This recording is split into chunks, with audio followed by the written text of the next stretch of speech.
Vážené dámy, vážení páni, ctení hostia, milí účastníci dnešného pietného aktu. Stretávame sa dnes na tomto pamätnom mieste, na Polome pod Javorinou, aby sme si spoločne pripomenuli 81. výročie oslobodenia, víťazstva nad fašizmom a ukončenia druhej svetovej vojny. Stretávame sa tu s úctou, pokorou a vedomím, že sloboda, ktorú dnes žijeme, nebola samozrejmosťou. Toto miesto nie je len bodom na mape. Je svedectvom odvahy, utrpenia, ale aj nádeje. Práve v tomto regióne sa počas druhej svetovej vojny odohrávali udalosti, ktoré výrazne zasiahli do osudov miestnych obyvateľov aj celého Slovenska. Oblasť Javoriny a jej okolia bola v závere vojny dejiskom intenzívnych bojov medzi ustupujúcimi nemeckými jednotkami a postupujúcou Červenou armádou, podporovanou domácim odbojom. Lesy, ktoré nás dnes obklupujú pokojom, boli vtedy miestom strachu, skrývania sa, ale aj hrdinstva. Mnohí obyvatelia týchto kopcov poskytovali útočisko partizánom, riskujúc vlastné životy aj životy svojich rodín. Nešlo len o veľké vojenské operácie, ale aj o malé, každodenné rozhodnutia obyčajných ľudí. Pomôcť, ukryť, podeliť sa o posledný kus chleba. Práve tieto tiché skutky odvahy tvorili základ odporu voči fašizmu. Na tomto mieste si pripomíname aj všetkých, ktorí za slobodu zaplatili najvyššiu cenu. Vojakov, partizánov, civilistov, mužov, ženy, mladých aj starších. Každý z nich mal svoj príbeh, svoje činy, svoju rodinu. A predsa ich osud spojila vojna. Dnes, po viac ako 8 desaťročiach, si možno len ťažko vieme predstaviť, čo znamenalo žiť v čase, keď strach bol každodennou realitou a budúcnosť neistá. O to dôležitejšie je nezabúdať. Pretože pamäť nie je len o minulosti, je aj o našej budúcnosti. Druhá svetová vojna nám zanechala jasné posolstvo, že nenávisť, extrémizmus a ľahostajnosť dokážu zničiť spoločnosť znútra. A že demokracia, sloboda a mier si vyžadujú neustálu ochranu. Dnes žijeme v čase, keď sa svet opäť mení, keď počúvame slová, ktoré by sme už nechceli počuť. A vidíme konflikty, ktoré nám pripomínajú, že mier nie je samozrejmosť. Aj preto má dnešné stretnutie hlboký význam. Nie je to len spomienka, je to záväzok. Záväzok, že si budeme vážiť slobodu, ktorú máme. Záväzok, že budeme stáť na strane pravdy, humanity a solidarity. Záväzok, že nedovolíme, aby sa hrôzy minulosti zopakovali. Je mi cťou, že na dnešných spomienkových regionálnych oslavách môžem privítať aj vzácnych hostí, ktorými sú pán Michal Ryšavý, radca veľvyslanectva Českej republiky na Slovensku,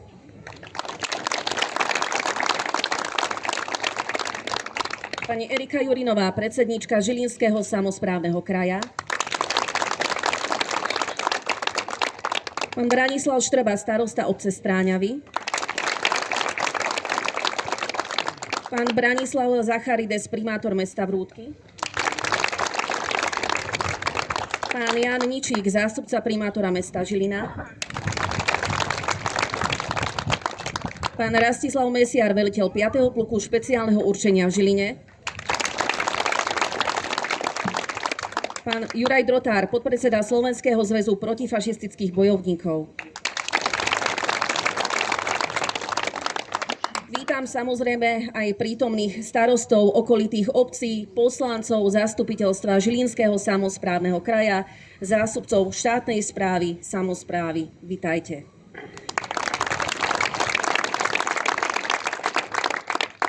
Ako prvému by som v nasledujúcej chvíli odovzdala slovo starostovi obce Stráňavy, pánovi Branislavovi Štrbovi.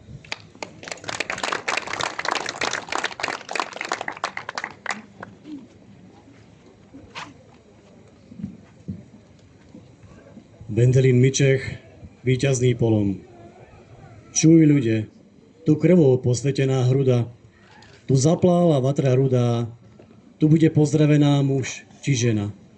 Tu bola zem rozohnená v bojový deň, o každý peň, o každú jedlu, skalu. Junák sklonil hlavu k vralu. Čuj zavíjanie severáka, naša chrabra junač dobila vlkodlaka z ťarišavého draka. A opäť spála fakľa rožavených diel, kvílenie mín, štekot pušiek, hrmenie granátov do dolín. Spomeň, keď vatra boskávala konár kosodreviny a moja mať zem objala syna, ktorý nevinný padol na polome. Sladký spánok dal mu cintorín nedaleko Dubnej skaly. Vám, hrdinovia, aby spievali o našej slobode, o našom šťastí, nech žije a prekvitá vlast moja. Ver, severák, s ťahrom bil do skál, do jedlí. Červenoarmejci nás viedli cez víťazný hrdinský polom.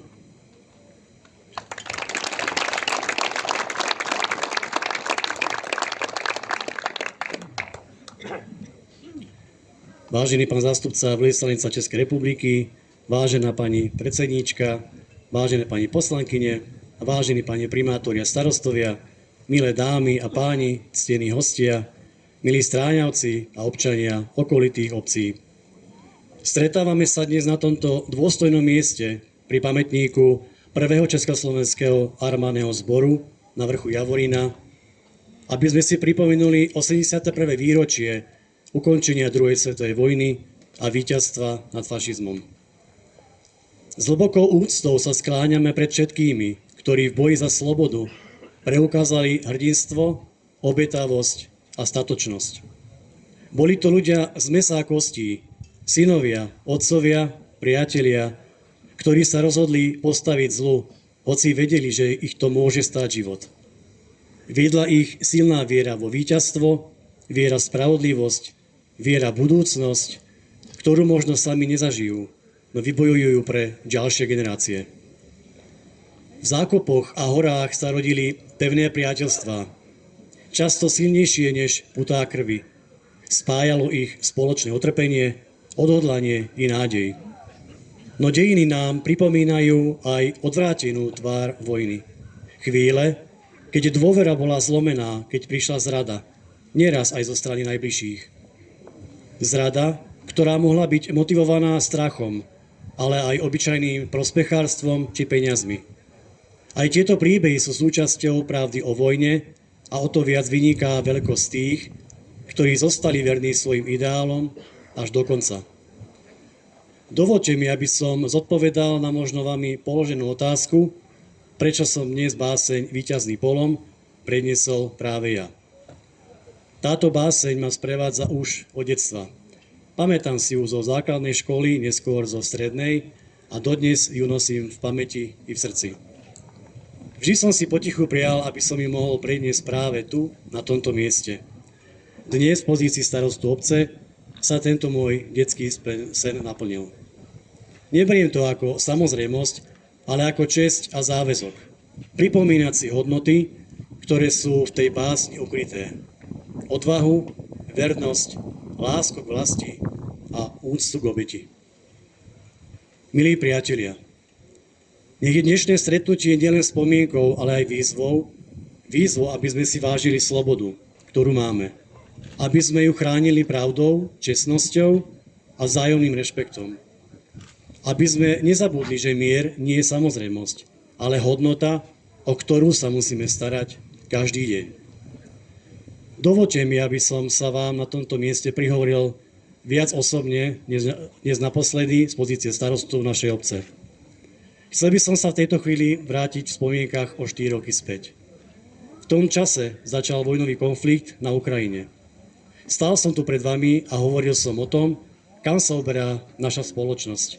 Že niekedy si zamieňame podstatu s vonkajšou formou. Že stačí nosiť kríž na krku a myslieť si, že sme kresťania. Že stačí byť zvolený do politickej funkcie a zabúdame, čo v skutočnosti znamená služba ľuďom. Ubehli 4 roky. A ja si dnes s pokorou, ale aj s istou trpkosťou uvedomujem, že vetu, ktorú som vtedy vyslovil, verím, že tento skazený svet má ešte šancu, je dnes aktuálnejšia než kedykoľvek predtým. Pretože vojny vo svete pribúdajú a naša spoločnosť je čoraz viac rozdelená. Namiesto spájania prichádza rozdeľovanie. Namiesto porozumenia rastie nedôvera. A neraz vidíme, že k moci sa dostávajú ľudia, ktorí nemajú ambíciu spájať, ale naopak prehlbujú priepasti medzi nami. Pýtam sa preto nahlas. Odkedy sa stalo pravidlom, že slušnosť je slabosť? Odkedy je snaha, ochota pomôcť, obeta či poctivá práca dôvodom na výsmech a hejt? Ako by sa svet obrátil na ruby? Ako by hodnoty, ktoré by mali byť pevnými piliermi spoločnosti, ustupovali do úzadia? Dnes často vidíme, že priestor dostáva prospechárstvo, premotivované ego, korupcia či závisť. Že úspech sa niekedy meria schopnosťou prevalcovať druhých, umlčať ich alebo ich dokonca udúpať, ak zostávajú verní pravde, spravodlivosti a čestnosti. No napriek tomu a práve preto nesmieme rezignovať. Pretože ak by sme stratili vieru v dobro, stratili by sme všetko. Ak by sme prestali veriť, že slušnosť má zmysel, že čestnosť má hodnotu a že pravda má svoju silu, potom by sme popreli aj odkaz tých, ktorých obetu si dnes pripomíname. Možno svet nie je dokonalý, možno je ešte ťažší ako kedysi, rozdelenejší, hlučnejší, ale stále verím, že má šancu. Má šancu v nás v tom, ako sa k sebe správame, ako sa rozhodujeme, ako dokážeme podať ruku namiesto toho, aby sme ukazovali prstom. Aj matka Teresa z Kalkaty, nositeľka Nobelovej ceny za mier, presadzovala, že mier na svete začína láskou, v rodine a dobrými skutkami. Povedala, čo môžete urobiť pre šírenie svetového mieru? Choďte domov a milujte svoju rodinu. Či zdôrazňovala, že zmena sveta začína od jednotlivca. Dnes to nie je pre mňa jednoduchý okamih. V srdci cítim istý smútok, no zároveň aj úprimnú vďačnosť. Vďačnosť za to, že som vôbec mohol stáť na tomto mieste, prihovárať sa vám a nie zodpovednosť za našu obec. O to silnejšie to prežívam aj preto, že rovnakú česť mali v minulosti aj môj otec a môj brat. Byť súčasťou tejto kontinuity je pre mňa veľká podsta, ktorú si budem navždy niesť v srdci. Dovoľte mi, aby som sa v tejto chvíli aj osobne poďakoval.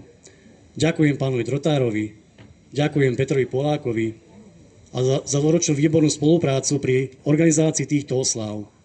Moje úprimné poďakovanie patrí aj 5. bloku špeciálneho určenia, dobrovoľnému hasičskému zboru Stráňavy, Polícii Slovenskej republiky, zamestnancom obce, poslankyňam, poslancom, občanom Stráňav, miestnym združeniam, folklórnej skupine Javorina, Stráňavskej Rychovke a občanom okolitých obcí a ich starostom. Ďakujem za spoluprácu pri technickom zabezpečení osláv, či už je to občerstvenie, ozvučenie, video a foto. Ďakujem mojej manželke a celej rodine a vám všetkým, ktorí akýmkoľvek spôsobom pomáhate vytvárať tento dôstojný pietný akt, pretože nikdy to nie je o jednom človeku. Je to o spolupráci, nasadení a spoločnom úsilí ľudí, ktorým záleží na tom, aby sme nezabúdali. Tak, ako to bolo aj v minulosti, pri oslobodzovaní Polomu. Vojaci tam nestáli ako jednotlivci, ale ako spoločenstvo. Spoločne, odhodlane čelili nepriateľovi a bojovali za vlast, za slobodu, za budúcnosť. Aj my dnes môžeme čerpať silu z tohto odkazu. Buďme k sebe otvorení srdcom. Zahoďme prílišné ego, závisť, hnev, nevraživosť a nenávisť. Hľadajme to, čo nás spája, nie to, čo nás rozdeľuje.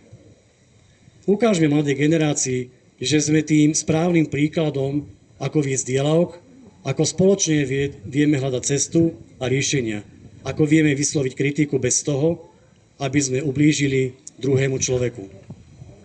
Ak sa nám to podarí, potom všetko, čo sa tu roky budovalo, bude mať zmysel aj naďalej. Ďakujem vám za vašu dôveru, za spoluprácu a za všetko, čo sme spoločne dokázali. Česť pamiatke všetkým, ktorí bojovali a padli za našu slobodu. Sláva hrdinom.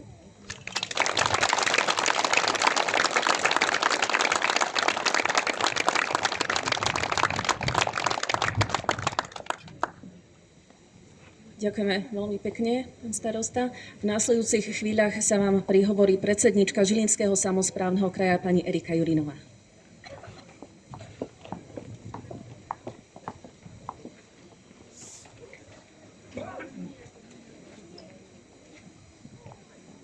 Vážený pán zástupca Českého veľvyslanectva, vážený pán primátor, pani starostky, pani starostovia, ale najmä vy, ctení hostia, ktorí ste si prišli uctiť spomienku a pamiatku padlých hrdinov. Stretávame sa tu na vrchu Polom pri Žiline na mieste, ktoré je nielen krásnym výhľadom, ale aj vhľadom do krajiny. Je to miesto pamäti. Miesto, ktoré nám pripomína, že sloboda neprišla sama od seba. Bola vybojovaná. Bola vykúpená odvahou, utrpením a životmi ľudí, ktorí sa dokázali postaviť zlu. Dnes si pripomíname 81. výročie víťazstva nad fašizmom, ukončenia druhej svetovej vojny a oslobodenia našej vlasti. 81 rokov je dlhý čas, no nesmie byť dlhý na to, aby sme zabudli. Nesmieme zabudnúť na vojakov, partizánov, odbojárov, civilistov, na všetkých, ktorí zaplatili za našu slobodu najvyššiu cenu. Nesmieme zabudnúť na vypálené obce, popravených nevinných ľudí, rozdelené rodiny, transporty, strach, hlad a mlčanie, ktoré vojna priniesla do bežných domácností. A nesmieme zabudnúť ani na to, ako sa to celé začalo. Nezačína sa to vždy tankami, niekedy len slovami, nenávisťou, pohrdaním človeka, rozdeľovaním ľudí na našich a cudzích, popieraním pravdy, zľahčovaním zla. Preto má zmysel stáť tu aj dnes. Nie preto, aby sme si raz do roka položili veniec a odišli, ale preto, aby sme si pripomenuli, že demokracia, mier a sloboda potrebuje ochranu každý deň. V rodinách, v školách, v obciach, na pracoviskách, aj vo verejnom priestore. Aj v tom, ako spolu hovoríme. Aj v tom, čo dovolíme, aby sa v spoločnosti stalo normou. Vrch Polom je miestom, kam ľudia chodia oddychovať, pozrieť sa na krajinu. A je dobré, že toto miesto žije. Pamätné miesta nemajú byť mŕtve. Majú byť súčasťou našich životov. Ale práve preto je dôležité, aby sme vedeli, kde stojíme. Aby sme pri oddychu nezabudli, že táto zem pod nami nesie príbeh odvahy, bolesti aj obete. Sloboda nie je samozrejmosť. Mier nie je samozrejmosť. Ľudskosť nie je samozrejmosť. Každá generácia si ich musí znovu vybrať a znovu obhájiť.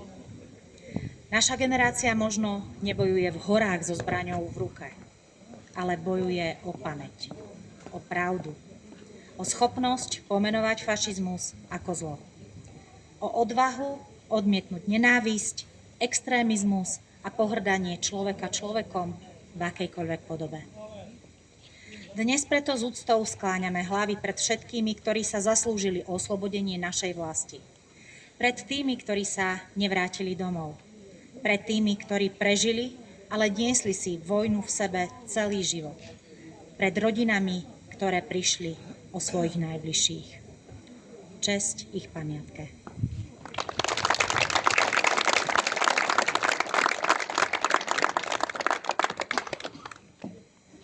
Ďakujeme veľmi pekne pani predsedničke Žilinského samosprávneho kraja. Prihovorí sa nám v nasledujúcich chvíľach pán Juraj Drotár, podpredseda Slovenského zväzu protifašistických bojovníkov.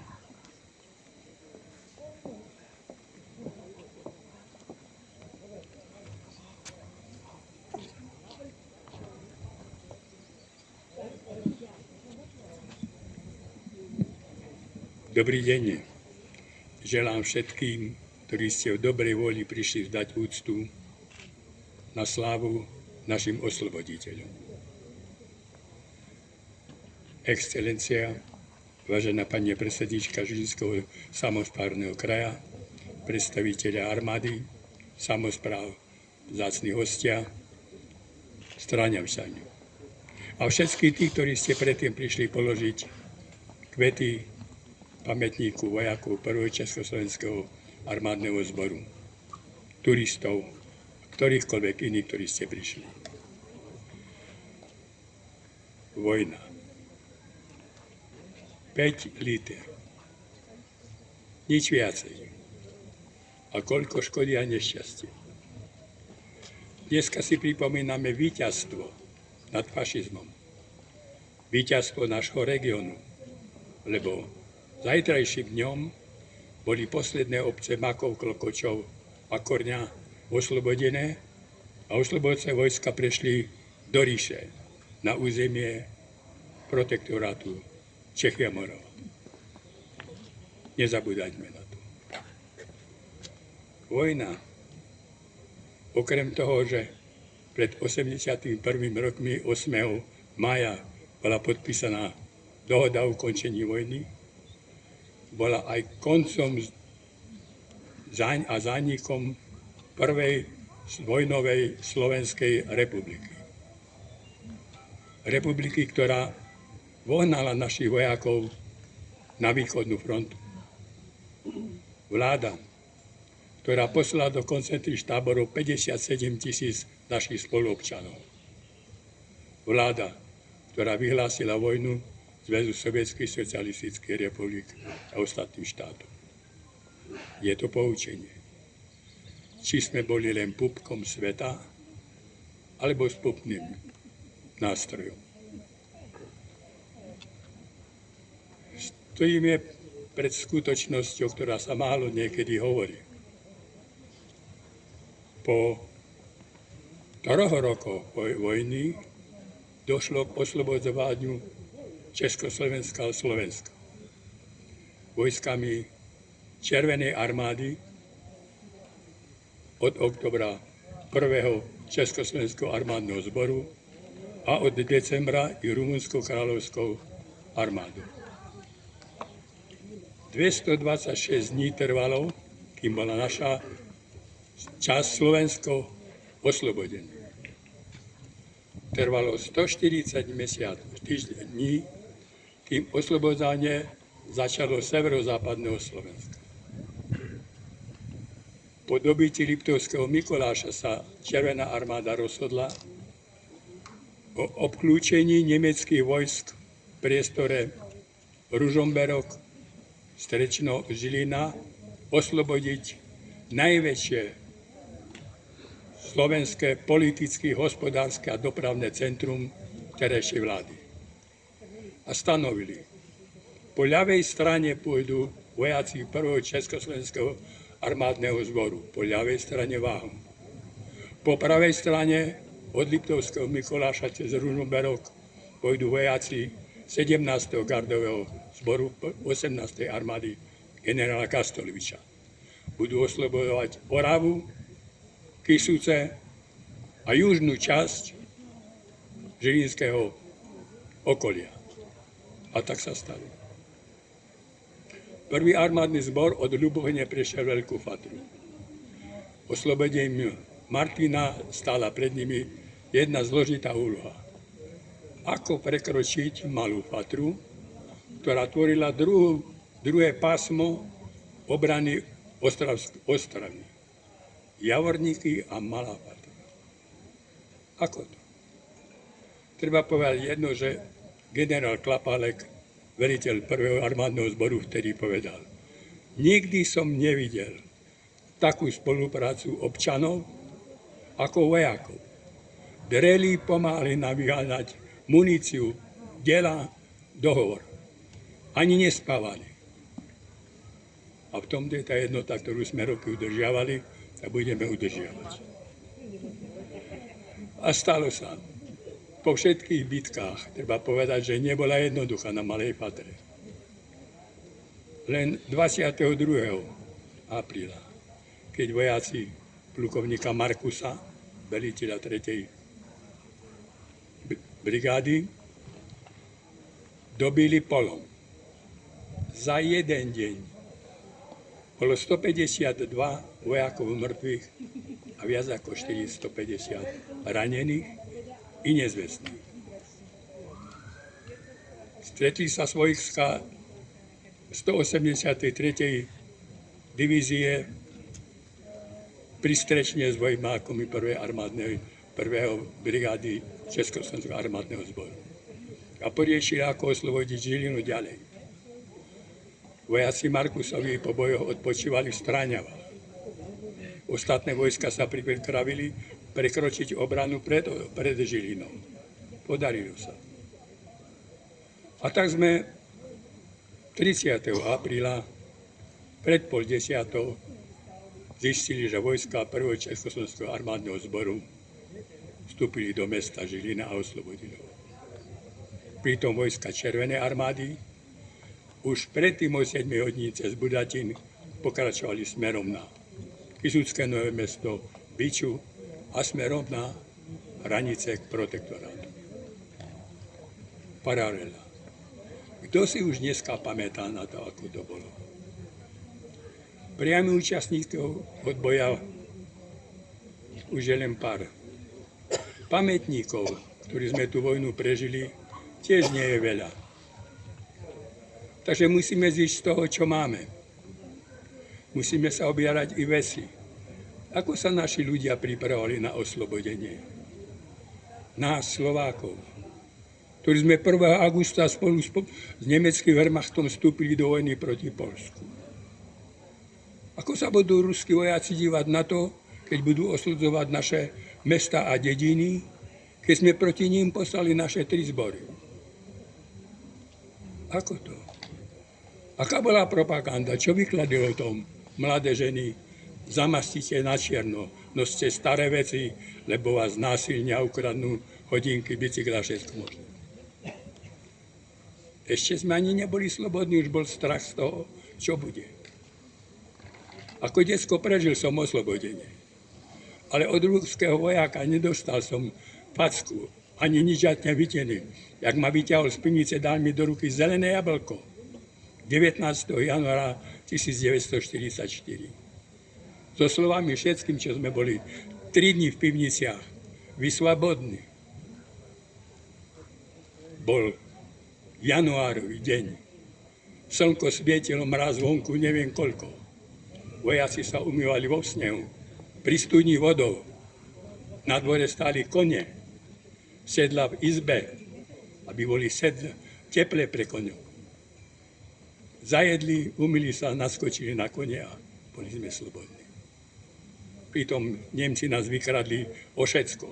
Maďari aj o sliepky, aj o zrno. A dedina ostala holá, bez ničoho. Z toho, čo mudrí sedliaci mali poskovávané. Taká bola vojna. A preto chcem povedať jednu vec. Slovenský zväz protifašistických bojovníkov zachováva tieto tradície pamäti. A aby som povedal, pred 4 rokmi sme odsúdili špeciálnu akciu Ruskej federácie.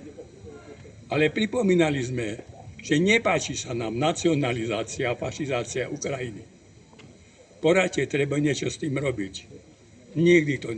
Nikto nechcel to počuť. Ani politici, ani úradníci.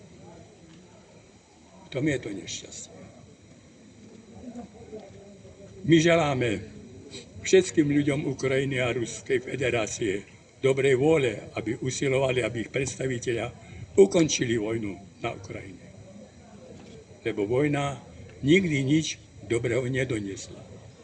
Len zármutok, strach a obete.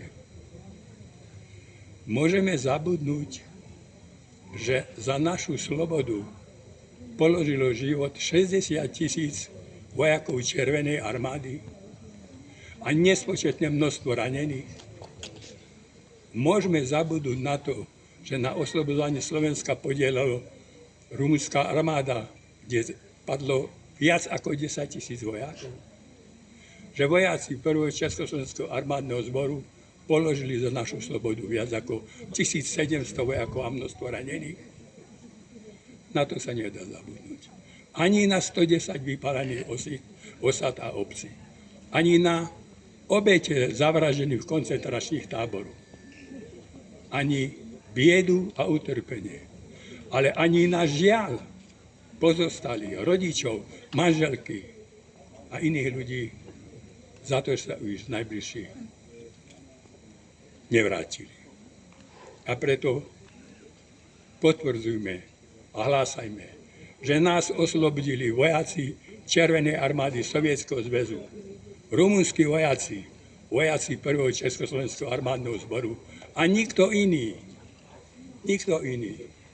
A predtým nám pomáhali v tomto naši povstaleckí vojaci a partizáni. A ľudia, ktorí sa osilovali od žitia slobody. Ďakujem vám pekne za vypočutie.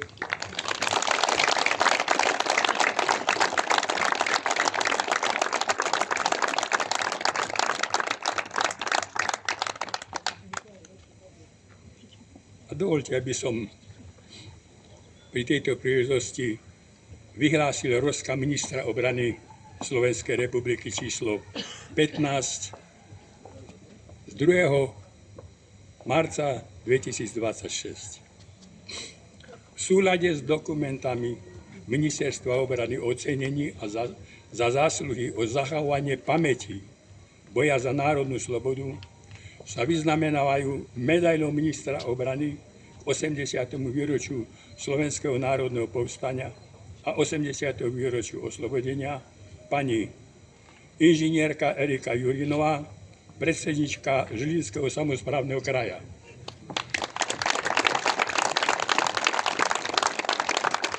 Bakalár Dušan Štádani, starosta obce Strečno.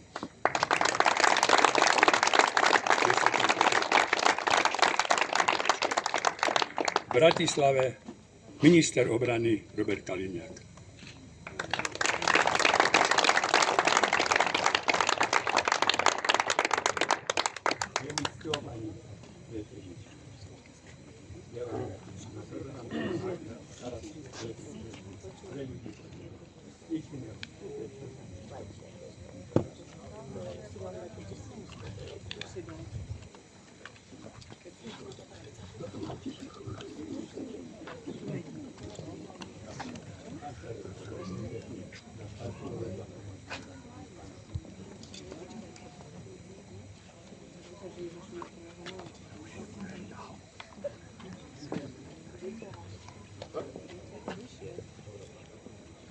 Ďakujem vám pekne.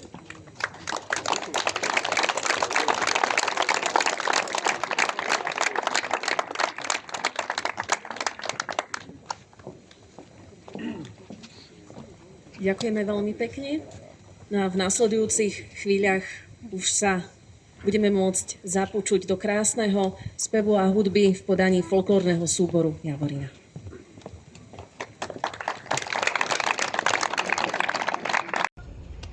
Poletuj nad nami, sivá holubička. Poletuj nad nami, povedz ty nám všetkým ľuďom obyčajným, či bude vojna. Už som obletela dokola celý svet. Už som obletela dokola celý svet.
Priamo.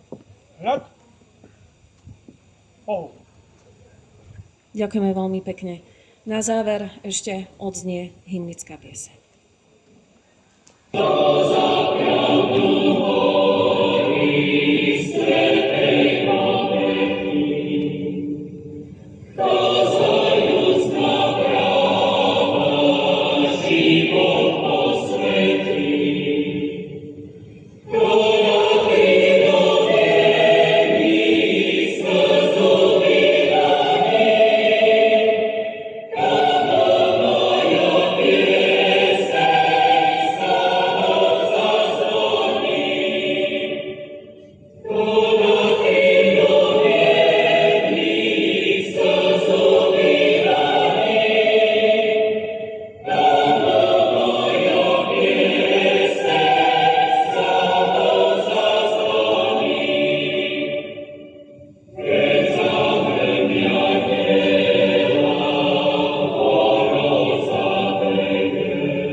Ďakujeme veľmi pekne. Oficiálna časť programu sa skončila. Ďakujeme všetkým, ktorí sa podielali na organizácii tohto podujatia, týchto spomienkových oslav.